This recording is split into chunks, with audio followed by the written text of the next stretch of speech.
గాంధీ భర్త Robert Vadra Telangana tour ఆసక్తి రేపుతోంది. తెలంగాణకు రాజకీయాల కోసం రాలేదని, కేవలం ఆధ్యాత్మిక ప్రదేశాల సందర్శనకు ప్రజలు చెప్పింది వినడానికి మాత్రమే వచ్చారని వాద్రా అంటున్నారు. దేశం సుభిక్షంగా ఉండాలనే భావనతోనే ధార్మిక యాత్రలకు శ్రీకారం చుట్టినట్లుగా తెలిపారు ఆయన. ధార్మికతతోనే ప్రశాంతత లభిస్తుందని వాద్రా తత్వాన్నే బోధిస్తున్నారు. ఇక పెద్దమ్మ తల్లి, మసీదులు, ఇతర ప్రార్థనా మందిరాలను వాద్రా దర్శిస్తున్నారు.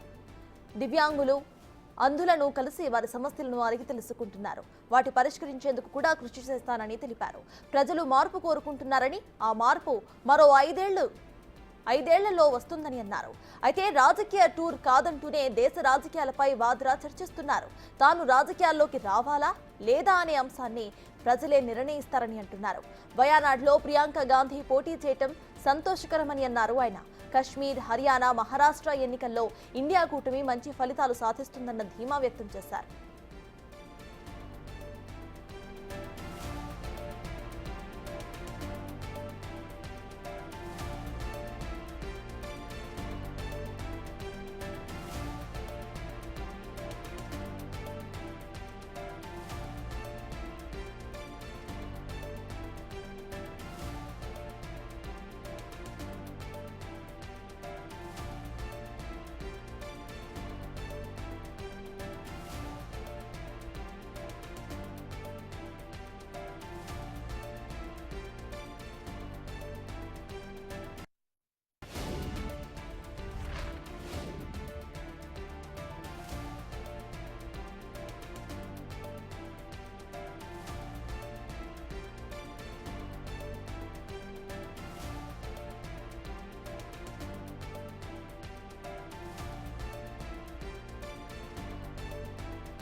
వాద్రా తెలంగాణ టూర్ అప్డేట్స్ మా డిప్యూటీ బ్యూరో చీఫ్ సాదిక్ అందిస్తారు.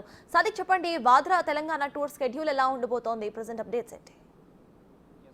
సతస్ కాంగ్రెస్ అగ్రనేత సోనియా గాంధీ అల్లుడైనటువంటి రాబర్ట్ వాద్రా 3 రోజుల పర్యటన నిమిత్తం హైదరాబాద్కు చేరుకోవడం జరిగింది. నిన్న పలు దేవాలయాలు, మసీదులు కూడా సందర్శించడం జరిగింది. మొత్తం రాష్ట్రవ్యాప్తంగా ఉన్నటువంటి ప్రముఖమైనటువంటి దేవస్థానాలను ఆయన విజిట్ చేస్తూ ఉన్నాడు. సో ప్రజల యొక్క జీవన స్థితిగతులపైన కూడా అధ్యయనం చేస్తున్నట్టు కూడా చెప్తున్నారు.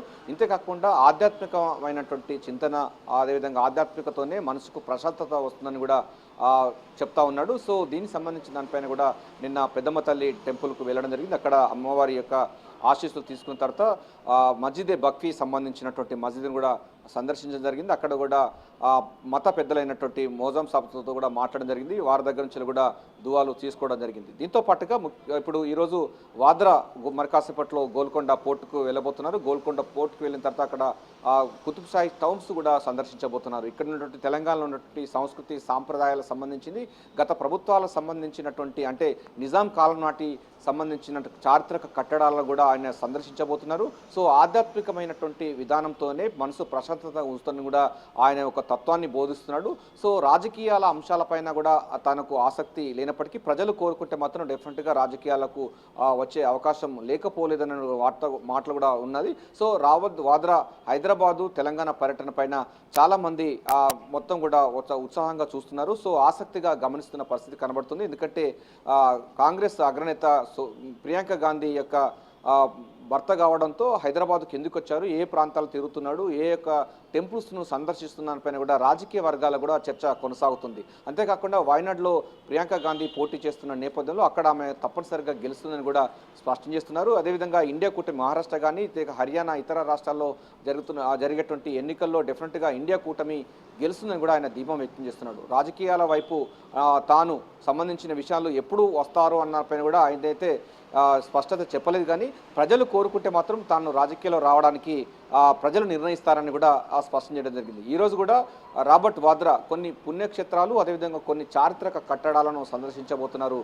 మనకు గోల్కొండ పోర్టును పూర్తి స్థాయిలో కూడా చూడబోతున్నారు. ఆ తర్వాత కుతుబ్ షాహీ టోమ్స్ కూడా సందర్శించబోతున్నారు. ఆ తర్వాత పలక్నమా ప్యాలెస్, చార్మినార్, భాగ్యవతి సంబంధించినటువంటి ఆలయం కానీ లేకపోతే ఇతర సంబంధించిన ఆలయాలు కూడా ఈరోజు సందర్శించే అవకాశం అయితే ఉన్నది. ఎందుకంటే షెడ్యూల్ ప్రకారంగా చూసినట్టయితే చరిత్రకు సంబంధించినటువంటి కట్టడాలను సందర్శించలో భాగంగా ఉండబోతున్నాం. ఈరోజు సాయంత్రం తిరిగి ఢిల్లీకి వెళ్ళబోతున్నారు. సో రాబర్ట్ వాద్రా హైదరాబాదు పర్యటన అన్నది ఆసక్తిగా మారింది. ప్రజలందరూ కూడా ఆసక్తిగా గమనిస్తున్నారు. సో నిన్న పెద్దమ్మ తల్లి యొక్క టెంపుల్ సందర్శించుకున్న తర్వాత అక్కడ వేదం మంత్రులతో మధ్య ఆయన ఆశీర్వాదం తీసుకోవడం జరిగింది. ఆ తర్వాత ఇంకా ఈరోజు కూడా కొంత అందకు సంబంధించిన పాఠశాలలు, దివ్యాంగులకు సంబంధించినటువంటి కొన్ని హాస్టల్స్, అదేవిధంగా కొన్ని సేవా కేంద్రాలను కూడా సందర్శించే అవకాశం ఉంది. సో సేవా దృక్పథంతో, అదే ఆధ్యాత్మిక చింతనతోనే మనసు ప్రశాంతత ఉంటుందన్నటువంటి తత్వాన్ని బోధిస్తున్న నేపథ్యంలో ఈరోజు దివ్యాంగులకు సంబంధించిన క్షేత్రాలను సందర్శించే అవకాశం ఉంది. కొన్ని వారితో కూడా ముచ్చడించే అవకాశం ఉంది. సో ప్రజల యొక్క జీవన విధానం, ప్రజలు ఏం కోరుకుంటున్నారో క్షేత్రస్థాయిలో వెళ్ళి అధ్యయనం చేసేందుకు గాను రాబర్ట్ వాద్రా ఈ యొక్క పర్యటన చేస్తున్నట్టుగా ఆయనే స్వయంగా ప్రకటించడం జరిగింది. సో రాజకీయమైనటువంటి దీంట్లో ఏమీ లేనప్పటికీ ప్రజలు తమను కోరుకుంటే మాత్రం రాజకీయాల్లో రావడానికి తాము వెనక్కి పోను అన్నటువంటి విషయాన్ని కూడా ఆయన స్పష్టం చేయడం జరిగింది. సో ఏదైనప్పటికీ 3 రోజుల పర్యటన నిమిత్తం రాబర్ట్ వాద్రా వివిధ ప్రాంతాలలో, అదేవిధంగా వివిధ సంస్కరణలకు సంబంధించినటువంటి దేవాలయాలు, మసీదులు, అదే చర్చిలు, దివ్యాంగులకు సంబంధించినటువంటి ఇన్స్టిట్యూట్స్ కూడా వాద్రా చూడబోతున్నారు. మరికాసేపట్లో గోల్కొండ పోర్టుకు వెళ్తారు. గోల్కొండ పోర్టు దగ్గర బాగమతి సంబంధించినటువంటి ఆలయాన్ని, అక్కడ ఉన్నటువంటి దాన్ని చూస్తారు. ఆ తర్వాత కుతుబ్షాహి టోమ్స్ కూడా చూస్తారు, మనకు ఓల్డ్ సిటీలో ఉన్నటువంటి. తర్వాత చార్మినారు, అదేవిధంగా మక్కా మసీదు, ఆ తర్వాత పలక్నుమా ప్యాలెస్ తదితర 2 ప్యాలెస్లన్నీ కూడా దర్శించబోతున్నారు. Sartaj. Right, thank you Sadiq.